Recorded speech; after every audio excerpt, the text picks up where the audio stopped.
O maior mistério em Star Wars está por trás de uma pergunta muito simples: quem ou o que está realmente por trás da força? Espalhados pela vasta galáxia, existem seres antigos que apagam as fronteiras entre mito e realidade. Uma família de 3 membros que incorpora todos os aspectos da força.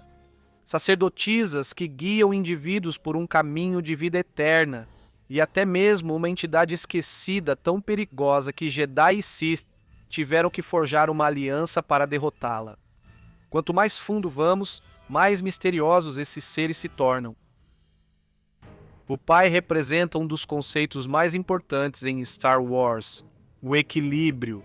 Por milênios, o pai residiu em Mortis, um reino separado da realidade onde o tempo e o espaço funcionam de maneiras completamente diferentes. É aqui que toda a existência do pai gira em torno de ser um guardião. Seus filhos possuem um poder quase ilimitado, e ele é a barreira que impede que qualquer um dos lados sobreponha o delicado equilíbrio da galáxia. O interessante é que o pai reconhece que ele é um ser mortal. Ao contrário de muitas figuras mitológicas que acreditam ser imortais, o pai entende que sua grande idade está alcançando-o.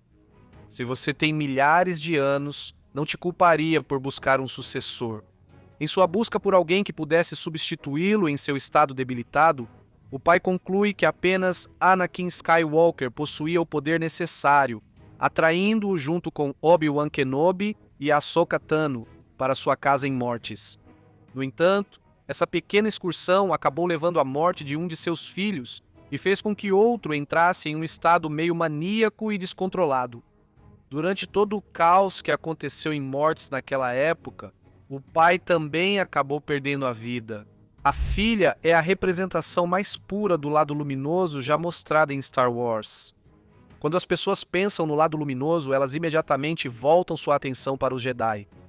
Mas a filha existe em um nível muito além desses guardiões da paz. Ela é a personificação pura do altruísmo, compaixão, harmonia, paciência e sacrifício. Ao contrário de seu irmão, ela tem pouco interesse em dominação ou independência e aceita de bom grado a autoridade do pai porque entende a necessidade do equilíbrio. Ela é uma raridade entre indivíduos do calibre dela. Apesar de seu poder quase ilimitado, ela ainda escolhe se conter, reconhecendo que a verdadeira força vem da capacidade de controlar a si mesmo. Uma mensagem que é central para as crenças dos Jedi. Durante a excursão em Mortis realizada por Anakin e companhia, a filha foi esfaqueada por seu irmão com a lâmina de Mortis, o único item conhecido capaz de matar esses seres celestiais. Ao mesmo tempo, Ahsoka também estava morrendo ao seu lado. No final, ela escolheu se sacrificar para salvar a jovem Padawan. Muitos fãs acreditam que Morai, o pássaro com voar, serve como uma extensão persistente da essência dela, observando silenciosamente a Ahsoka em todos os aspectos de sua vida. Se isso for verdade, então a influência da filha continua muito tempo depois da sua morte. Agora, os irmãos de Mortis também assumem formas de animais primordiais, que outras culturas pela galáxia interpretam como divindades separadas da força. Uma dessas criaturas são as Irmãs da Noite de Dathomir. As Irmãs da Noite viam a deusa alada como um grifo branco ofuscante, e seus poderes eram aqueles relacionados à fertilidade e ao crescimento. Curiosamente, a deusa alada, segundo elas, sabe tudo sobre o passado, o presente e o futuro. Ela é a razão pela qual as magias usadas pelos clãs das Irmãs da Noite são verdes, e faz com que essa magia tome forma e tenha massa, conectando as Irmãs da Noite à vida vegetal em Dathomir. O Sol é bem diferente de sua irmã, o oposto, por assim dizer. Assim como muitas pessoas pensam nos Jedi quando se fala do lado luminoso, também pensam nos Sith quando se fala do lado sombrio. Mas, novamente, os poderes do Sol existem em um nível muito além, até mesmo dos mais poderosos Lords Sith. Ele representa o desejo sem limitações, a raiva sem restrições, a ambição sem limites e, acima de tudo, deseja liberdade sem responsabilidade. Tudo o que leva os seres a serem atraídos pelo lado sombrio da força se origina nos impulsos personificados pelo Sol. De certa forma, o Sol é todos os Sith em uma só pessoa. Então eu peguei esses roteiros e pensei, ok, espera aí, no começo dessa fala, sabe? Pode ser um momento Vader e aí pode escorregar para um momento Palpatine e depois ir para um pouco de Dooku, um pouco de Maul aqui. Ao contrário de muitos vilões, o Sol acredita que merece liberdade. Ele vê que o pai o aprisionou por toda a eternidade e seus métodos para escapar se tornam cada vez mais drásticos ao longo de milhares de anos. Ele está preso lá, até o ponto em que tentou transformar o escolhido em uma arma e matou sua própria irmã no processo. E sim, assim como a filha, o Sol também tem uma forma primordial que é adorada pelos clãs das Irmãs da Noite datomirianas. De acordo com elas, ele aparece como uma gárgula negra como a noite e está conectado à fauna ou à vida animal em Datomir. Ele se comunica através de todos os sentidos naturais, como olfato, audição e paladar. A magia dele é tão poderosa que, ao canalizá-la, pode estourar pequenos vasos sanguíneos no corpo. De acordo com as Irmãs da Noite, ele está com você sempre que você luta, sempre que você sangra e sempre que você come. Basicamente como o Papai Noel, mas pior. Já falamos sobre o pai, a filha e o sol. Mas existe uma mãe? Bem, sim e não. Enquanto os três anteriores podem ser considerados deuses por direito próprio, Abalot é um demônio. Segundo as lendas, Abalot começou como uma serva mortal conhecida como a Mãe, cuidando profundamente da família celestial e vendo a filha e o filho como seus próprios filhos. Infelizmente, não demorou muito para que esse cuidado se transformasse em terror. Enquanto o pai, o filho e a filha permaneciam praticamente imortais, ela continuava envelhecendo. Aterrorizada com a possibilidade de perder sua família, ela buscou a vida eterna através de dois antigos nexos da força: o poço do conhecimento e a fonte do poder. Quando ela se banhou no poço e bebeu da fonte, uma transformação demoníaca ocorreu e a destruiu. A mãe ressurgiu como Abalot, uma criatura profana de mistério e destruição. Abalot pode mudar sua aparência, possuir a mente de uma pessoa, criar manifestações físicas de sua consciência e manipular a realidade à vontade. Ela é como Thanos, mas não precisa de uma manopla do poder. Ela era tão poderosa que a família pela qual ela tanto se importava teve que se unir para aprisioná-la em um receptáculo conhecido como Estação Center Point. Pare um segundo para absorver isso rapidamente. Os seres que personificam a força literal consideraram Abalot perigosa o suficiente para trancá-la para sempre. Chegou ao ponto de Luke Skywalker e uma equipe de Sith precisarem trabalhar juntos para derrotá-la. Se a existência de algo é tão abominável a ponto dos dois maiores rivais da galáxia se unirem para enfrentá-lo, é porque há algo realmente perturbador acontecendo ali. Mesmo depois de todo o esforço, Luke Skywalker ainda ficou paranoico de que Abalot talvez não estivesse completamente morta e procurou a lâmina de mortes caso ela decidisse aparecer de novo na galáxia. O Bendu ocupa uma categoria totalmente própria. Ao contrário dos deuses de mortes, o Bendu não reivindica domínio sobre certos domínios do cosmos. Ele também não segue nenhuma filosofia central.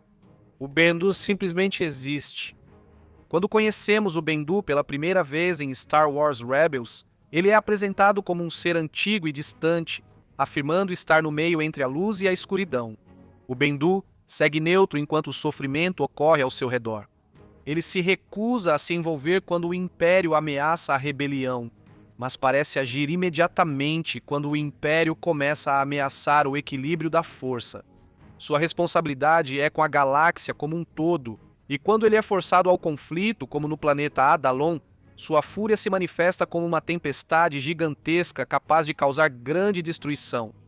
O mais louco é que o Bendu se refere a si mesmo como aquele que está entre Ashla e Bogan, o que os Jedi e os Sith chamam de lado luminoso e lado sombrio da força, formando mais uma tríade como a família celestial que mencionamos anteriormente. E para qualquer fã que viu esse gráfico da promoção de Mandaloriano e Grogu, você vai notar o dia da semana chamado Dia de Bendu, o que me faz pensar que ele cai no meio da semana, o nosso equivalente à quarta-feira, por assim dizer. Só um pequeno easter egg divertido. Como o Bendu se manifesta em um ser físico sensível à força, isso nos leva a acreditar que esses outros lados da força também podem ter manifestações físicas. Ashla é um dos nomes mais antigos conhecidos para o lado luminoso da força, e até mesmo o pseudônimo que Ahsoka Tano usa quando está se escondendo do Império. Para culturas como a dos Lasat, Ashla é uma entidade que atua como guia e propósito.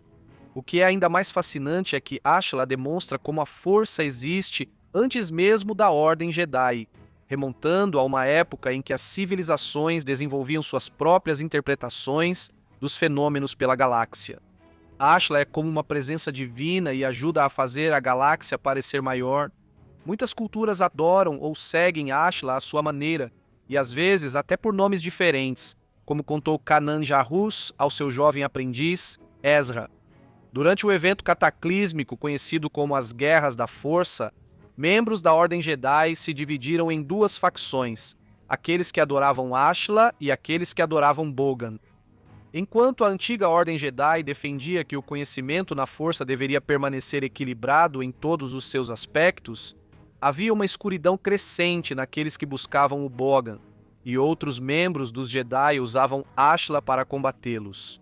Após as Guerras da Força, os adoradores de Bogan foram derrotados, e aqueles que praticavam Ashla reformaram os Jedi na forma mais conhecida, Ordem Jedi, e voltaram seus olhos exclusivamente para o lado luminoso da Força para tentar evitar outra cisão como aquela. Bogan é o oposto de Ashla.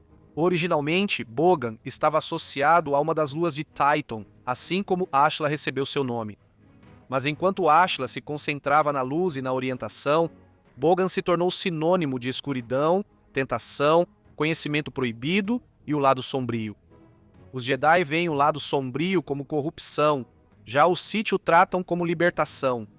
Esse saber proibido leva ao poder e quebra de correntes. Bogan representa os aspectos perigosos da existência que atraem os seres em direção ao poder ao longo da história. Muitas culturas o personificam com conceitos como morte, guerra, sabedoria e amor. Entre todas as entidades da força que vemos na galáxia de Star Wars, as sacerdotisas podem ser, na verdade, as mais importantes para os acontecimentos da saga, porque sem elas, fantasmas da força nunca existiriam, pelo menos no cânone. Sem buscar a orientação delas, morrer em Star Wars significava que você seria levado para a força cósmica, com sua identidade individual desaparecendo junto com você. Com a orientação delas, podem te conduzir por um caminho até a morte.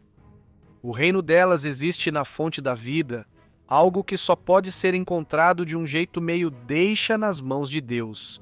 Ou talvez tenha sido assim que Yoda chegou lá, nunca saberemos. Este planeta da fonte está em algum lugar entre a realidade e outro plano de existência mais espiritual. Cada uma das 5 sacerdotisas também incorpora diferentes aspectos emocionais e espirituais da existência. Serenidade é a líder que guia os estudantes em suas provações, alegria, raiva, confusão e tristeza.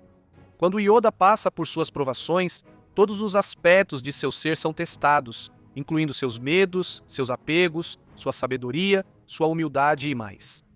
E é tudo graças às ações de Yoda com as sacerdotisas que os Jedi sobreviveram à Ordem 66 e que a rebelião derrotou o Império. Não acredita em mim? Seguindo o conselho de Qui-Gon, Yoda busca as sacerdotisas. Após se iluminar, pede a Obi-Wan que se comunique com Qui-Gon e faça sua própria jornada. Obi-Wan tornou-se um fantasma da força ao ser morto por Darth Vader, ficando mais poderoso do que imaginava. Isso permitiu que Obi-Wan estivesse com Luke na batalha de Yavin e o ajudasse a usar a força para destruir a Estrela da Morte.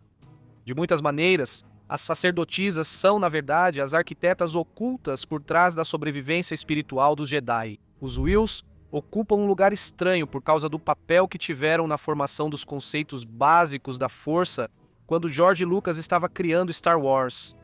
No início do desenvolvimento, Lucas imaginou os Whills como o meio pelo qual a força poderia fluir por todos os seres vivos da galáxia, um conceito que acabou sendo transformado em midi-chlorians.